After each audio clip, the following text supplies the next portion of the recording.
Your honour, dancer miss Anita Chaudhary की लाश का समुद्र के उसी किनारे से मिलना और उसी जगह से राधा टंडेल के कपड़े और सैंडलों का मिलना, इंस्पेक्टर वागले को मिली हुई गोली और अनीता चौधरी के पेट से निकली हुई गोलियों का एक ही रिवॉल्वर से चला होना और उस रिवॉल्वर पर किसी और की उंगलियों के निशान होना, यह साबित करता है कि इस केस में किसी और का भी हाथ हो सकता है। इसलिए जब तक ये बातें खुलकर अदालत के सामने नहीं आती, मैं अदालत से दरख्वास्त करूंगा कि इन तीनों की जमानत मंजूर कर ली जाए।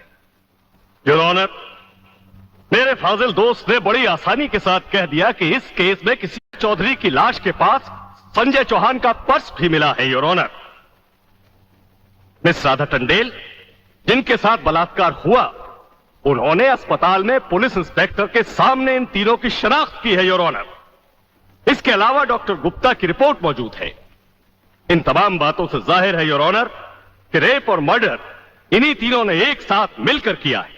लिहाजा मेरी कोर्ट से गुजारिश है कि इनकी जमानत किसी भी कीमत पर मंजूर नहीं की जाए। सरकारी वकील की दलीलों को मद्देनजर रखते हुए यह अदालत संजय चौहान, आलोक वर्मा और अली खान की जमानत नामंजूर करती है और इन्हें पुलिस की हिरासत में रखने का हुक्म देती है।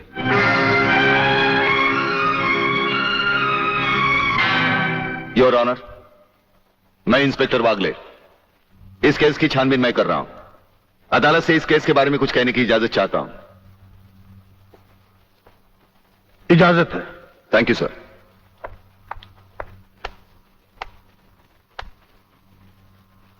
योर ऑनर, इंसाफ के इस मंदिर में आपको न्याय करते हुए कई साल हुए होंगे और इन सालों में आपके सामने रेप और मर्डर्स के अनगिनत केसेस भी आए होंगे। क्या उन अनगिनत केसों में आपके सामने कोई ऐसा केस आया है जहां कत्ल और बलात्कार करने वाले ने जिसके ऊपर बलात्कार किया है उसे खुद अस्पताल पहुंचाया हो? ये तो अभी तक सुना नहीं कभी। सही कह रहा है ये कुछ ना गड़बड़ जरूर है। बहुत बड़ी ऑर्डर, ऑर्डर। इंस्पेक्टर वागले, मुझसे सवाल करने की बजाय आप इस केस में रोशनी डालिए। वही कोशिश कर रहा हूं सर। अदालत सरकारी वकील की जिन दलीलों को मद्देनजर रखते हुए इन लड़कों की जमानत नामंजूर कर रही है, मैं उन्हीं दलीलों के बारे में कुछ कहने की इजाजत चाहूंगा। इजाजत है। सरकारी वकील का कहना यह है कि अनीता चौधरी की लाश के पास संजय चौहान का पर्स मिला। हो सकता है बेहोश राधा टंडेल को उठाते वक्त वो पर्स वहां गिर गया हो। अब इनका कहना यह है कि राधा टंडेल ने इन लड़कों के खिलाफ बयान दिया है। यह भी तो हो सकता है कि वो बयान उसे किसी के दबाव में आकर दिया हो। जिस डॉक्टर ने बलात्कार की रिपोर्ट बनाई वो भी खरीदा गया हो। आपकी इन दलीलों से अदालत अपना फैसला नहीं बदल सकती। यह फैसला आप जबरदस्ती इन पर लाद रहे हो। इंस्पेक्टर वागले, अगर मैं चाहूं तो अदालत की तौहीन के जुर्म में मैं तुम्हें अभी टर्मिनेट कर सकता हूं। कोई परवाह नहीं है मुझे इस बात की। मेरा तो विश्वास उठ गया इस कानून से। कौन सा कानून, कैसा कानून? यह कानून तो चंद मुजरिमों की रखेल बन बैठा है।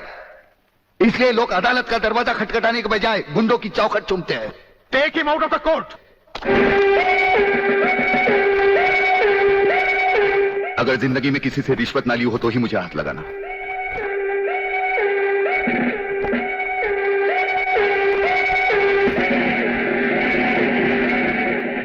इन्हें गिने भुक्कड़ लोगों की वजह से अदालत शतरंज की बिसात बन गई है, जहां कोई भी आकर कानून से खेल सकता है।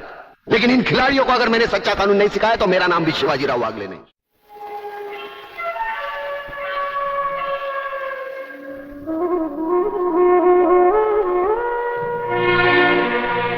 नहीं यार, इस तरह तो हिम्मत हार के हम बिना फांसी के ही मर जाएंगे। ये क्या हो गया तुम दोनों को यार? अली, सोचता हूं मेरी बहन शांति पर क्या बीत रही होगी। मुझे पढ़ा लिखा कर एक बड़ा इंसान बनाने के लिए क्या कुछ नहीं किया उसने। लोगों के घर में काम कर करके अपने हाथों पे मेहंदी की जगह छाले डाल ली उसने। आलोक, तुम्हारी तो वो सिर्फ बहन है, मगर मेरे लिए वो बहन भी है और मां भी है। अगर बचपन से ही उसका प्यार मुझे ना मिला होता तो शायद ये अनाथ सड़कों पर ही अपना दम तोड़ देता। मेरी मां पर भी क्या बीत रही होगी। वो तो रो रो कर पागल हो गई होगी। अगर मुझे कुछ हो गया तो उसका भरोसा भगवान पर से भी उठ जाएगा। तुम इन 3 लड़कों के केस में कहां उलझ गए? हो सकता है इन बच्चों का केस महज इत्तेफाकी हो। इत्तेफाक नहीं है सर। ये कड़ियां भले ही अलग अलग नजर आ रही हो, लेकिन अगर गौर से देखें तो ये सब एक ही जंजीर की कड़ियां हैं, जिसमें एक न एक दिन जीवनलाल टंडेल, रसिकनाथ और गुंडा स्वामी की कलाइयां फंसेंगी। ये इत्तेफाक नहीं है सर, इत्तेफाक नहीं है।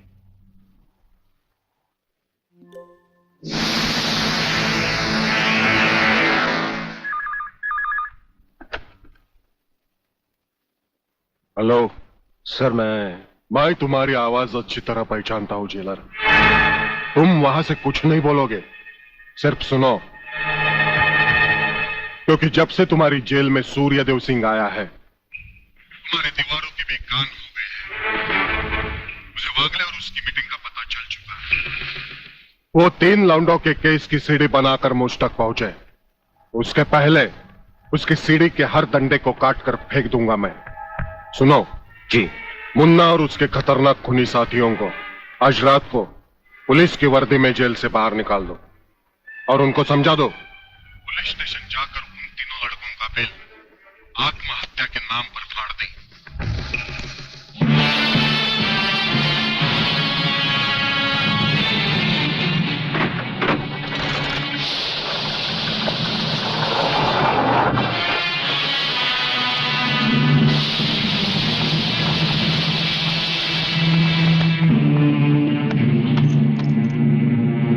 टेलीफोन का वायर काट दो, अब इसे बांध दो।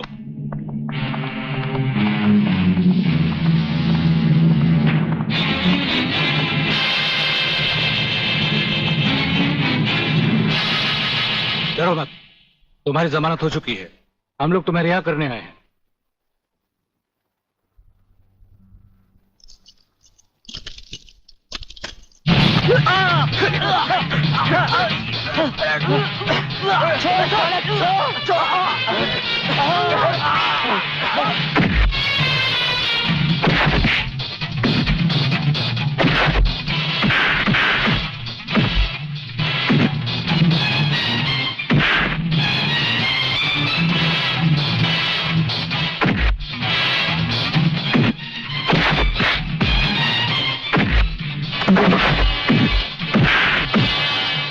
छोड़ना मत संजू।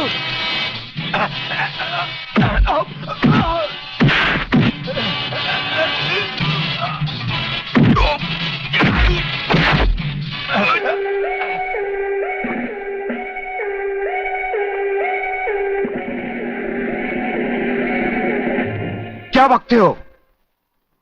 किसने बताया तुम्हें?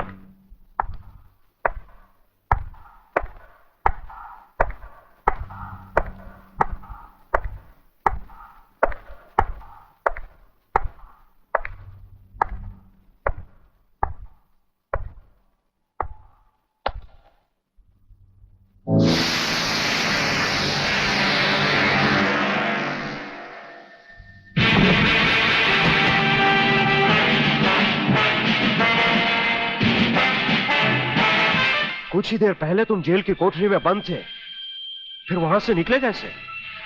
और अपने ये कपड़े पहनकर यहां किसके हुक्म से आए?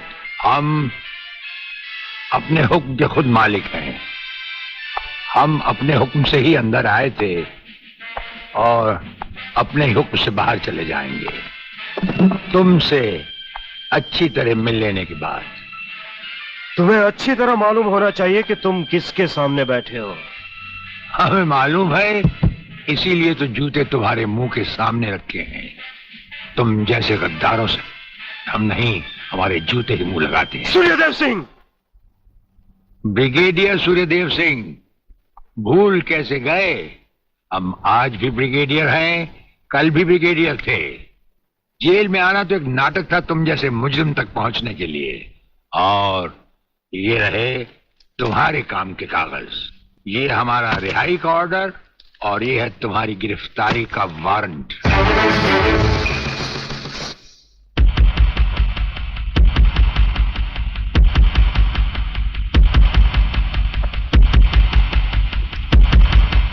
याद करो वो दिन जब तुमने ये वर्दी पहनने से पहले एक कसम खाई थी।